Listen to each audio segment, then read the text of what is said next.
Hello mga ka-Irresistible! So nandito tayo ngayon sa Cozy Staycation House.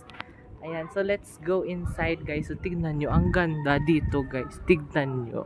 Cutie yung house. So sa third floor pala guys is bahay na po ng owner. So let's go, pasok na tayo. Ayan, as you can see, there ang access ng owner. So fully air-conditioned ang house guys. Andun na sila sa swimming pool. Yes. Go na dito, go. Picture ka mo dito, guys. Okay. Pasok tayo sa sala. Iwan muna tayo ng slippers, guys. Okay, so we are here sa living room. Dun sa taas po, guys, is the bedroom. Okay. So, and let's go. There's a TV here where you can have Netflix and video, okay? Then, access ng pool. There, access of the pool. Ayan. Next, kitchen. Ayan si Dico, nagbabalat ng mangga.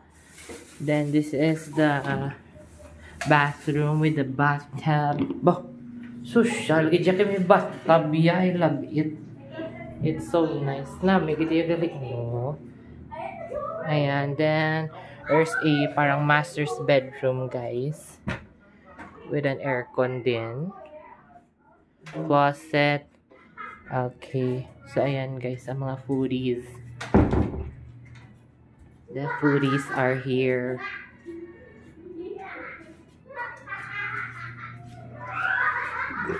Diba, guys? Ang dami ng mangga. Busy pa si Dico. Let's go sa taas. Let's check the bedroom. Actually, loft type na siya, guys. Ang taas ng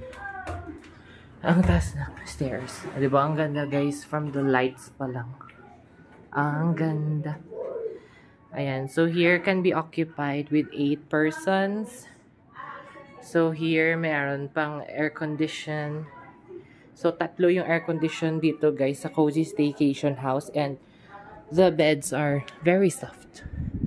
Then, may mga windows, if ever, for ventilation. This one are the lights.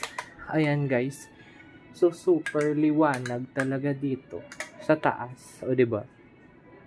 Okay. Bakit may pa-music? Oh, sus. Diba? Tas taas, gani. Dumamumo ka, gani. Dumamumo kaya. Diba, cutie? Full na siya nga, ano, the bedroom. Loft type na siya. Ayan. Gani. As in, dapat may harang sila. Cutie, ganila design. Agoy. Ang taas, guys. Imagine, warin ako na sa Japan. As in, ang cross-seating lang kita da... Mini house ang Japan. Kaysa Japan, mini gidya ka type ang mga house. Pero grabe, gidya ka taas. Kagdan man. Aray ko. Dapat yung duwa pa ni ka-step. As in, dapat yung tipid man nila. Galing kung ano, gahaba na to palikod dason.